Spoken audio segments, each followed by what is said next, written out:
Habari mpenzi mtazamaji wa Robin Media. Jina langu ni Robin Rachel. Ninakwenda kukuletea habari za yaliyojiri siku hii ya leo ya tarehe 13 Oktoba. Siku ya leo mida ya saa 3 asubuhi, Rais wa Marekani Donald Trump aliwasili katika uwanja wa ndege wa Ben Gurion katika mji mkuu wa Israel unaoitwa Tel Aviv. Rais huyo wa Marekani alipokelewa kwa heshima kubwa na Waziri Mkuu wa Israel Benjamin Netanyahu pamoja na mkewe Sarah Netanyahu. Lakini pia alipokelewa na binti yake mkubwa anayeitwa Ivanka Trump pamoja na mume wake anayeitwa Jared Kushner, sambamba na mwanadiplomasia wa Marekani anayeshughulikia masuala ya Mashariki ya Kati anayeitwa Steve Witkoff. Hii ni mara ya kwanza kwa rais huyu wa Marekani kufika katika ardhi ya Israel toka mgogoro kati ya Israel na Hamas umeanza. Kabla ya Rais Trump kushuka katika ndege ya Air Force One, aliulizwa baadhi ya maswali na waandishi wa habari. Moja ya swali aliloulizwa ni je, kwa nini Hamas walijitokeza hadharani na mitutu ya bunduki siku hii ya leo wakati wa kusubiri kuachiwa kwa wafungwa wa Kipalestina kule Gaza, wakati habari zinasema Hamas wanatakiwa kusalimisha silaha zao? Rais Trump aliwajibu wanahabari kwamba kwa miaka miwili Gaza kumekuwa na vita na watu wengi hasa watu wenye umri mkubwa wamekufa kutokana na vita na majengo kuharibiwa. Rais huyo akaongeza na kusema kwamba kwa hali ilivyo kuna ulazima wa kuwa na watu watakaosimamia amani kwa muda pale Gaza, wakati swala hili la kubadilishana mateka na wafungwa likifanyika, na Hamas wamejitolea kusimamia amani ya pale Gaza. Habari nyingine tunaowaletea jioni hii ya leo ni juu ya Israel kushutumiwa kuteka Wapalestina. Katika masharti ya Hamas, tunafahamu walitaka Israel waachie wafungwa wa Kipalestina wa hasa waliofungwa kuanzia Oktoba 7 mwaka 2023, ikiwa pia na kuachia wafungwa wengine waliofungwa katika magereza ya Israel kwa muda mrefu. Sasa kuna shutuma zimeenea zinazodai kwamba wengi wa wafungwa hao walifungwa bila sababu yoyote, bali Israel iliamua tu kuwashutumu kwamba wanahusika na shambulio la Oktoba 7, lakini lengo likiwa ni kuwashikilia Wapalestina wengi ili ikitokea wameshindwa kukomboa mateka kijeshi, basi wawe na Wapalestina wengi ambao watatumika kubadilishana na mateka wao. Kwa ambavyo mambo yanatokea sasa hivi, ambapo tunashuhudia Wapalestina wengi wakiachiwa kwa kubadilishana na mateka walio hai, kitendo hiko kinafanya watu waone kabisa kwamba pengine shutuma hizo zina uwezekano wa kuwa kweli, lakini pia ni jambo ambalo halina ushahidi. Tujikumbushe, kitendo cha kumkamata mtu kinguvu bila ridhaa yake, bila kosa lolote, na kwenda kumfungia mahali kinachukuliwa kama utekaji. Ndio maana Israel wanashutumiwa pia kwa utekaji kama Hamas wanavyoshutumiwa kwa utekaji, kutokana na habari zinazoenea kwamba sio Wapalestina wote walioshikiliwa katika magereza ya Israel wana hatia.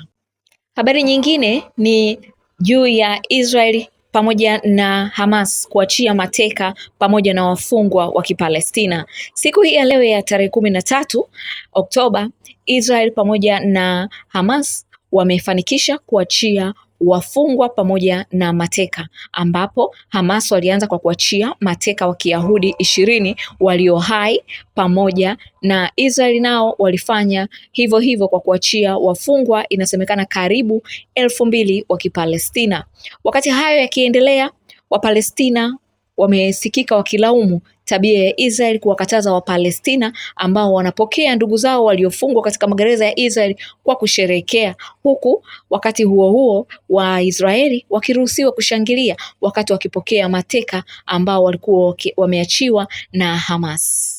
Habari nyingine ni juu ya yaliyoongelewa katika bunge la Israel. Moja ya mambo yaliyotakiwa kufanywa na Rais Donald Trump ni kwenda kuongea katika bunge la Israel, yani Israel Knesset. Lakini kabla ya Trump kuongea, aliyepewa nafasi ya kuongea alikuwa ni Waziri Mkuu wa Israel Benjamin Netanyahu, ambapo alianza kwa kumsifia rais huyu wa Marekani Donald Trump kwa kuitambua Jerusalem kama mji mkuu wa Israel. Lakini pia alimshukuru Trump kwa kulitambua eneo la Syria, eneo la Golan Heights kama eneo la Israel. Lakini pia Netanyahu alimshukuru Trump kwa kuitetea Israel ndani ya Umoja wa Mataifa. Kama hii haitoshi, Netanyahu alimsifia Trump kwa kushiriki kwenye Operation Rising Lion, operation ambayo ilikuwa ni ya kulipua miundombinu ya nyuklia ya Iran.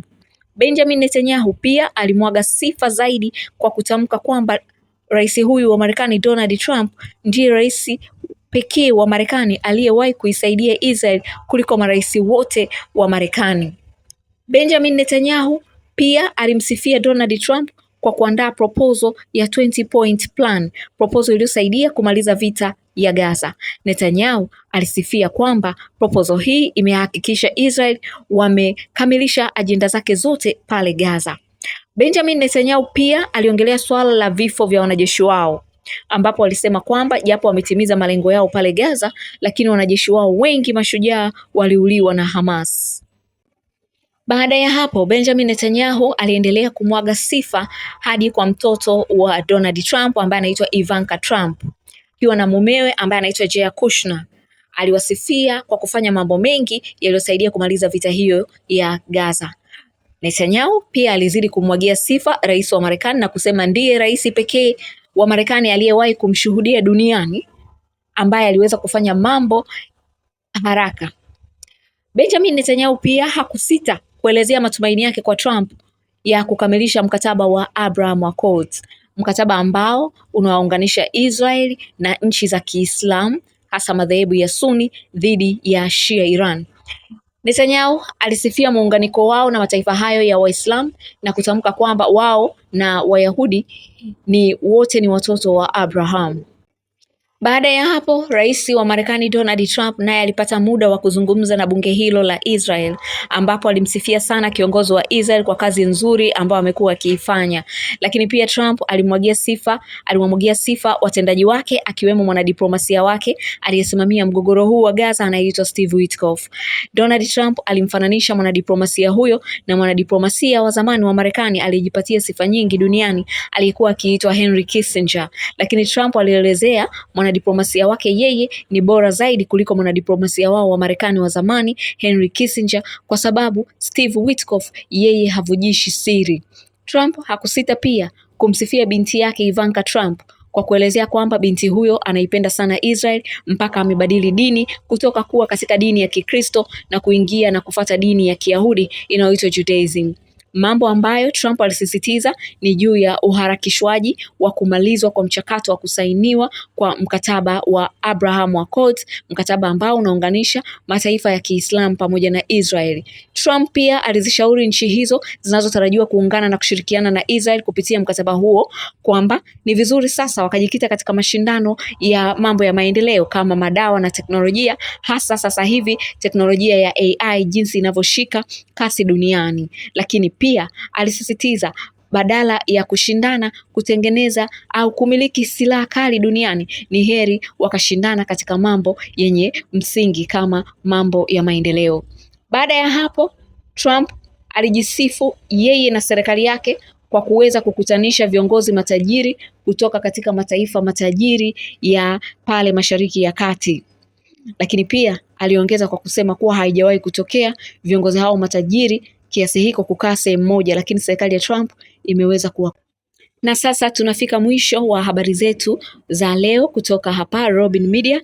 Endelea kukaa nasi katika channel yako pendwa ya Robin Media ili upate chambuzi zaidi za siasa za kimataifa. Na wale wote ambao mnataka kuchangia channel yetu izidi kukua, ninawakaribisha sana. Namba yetu ya simu ni 0745861107. Wale wapenda chambuzi zaidi katika group la WhatsApp ambapo huwa nachambua kwa njia ya audio, yani sauti, kwa dakika 20 kila siku. Ada yetu ni shilingi 5,000 tu, na namba yetu ya simu ni 0745861107. Jina langu ninaitwa Robin Rachel.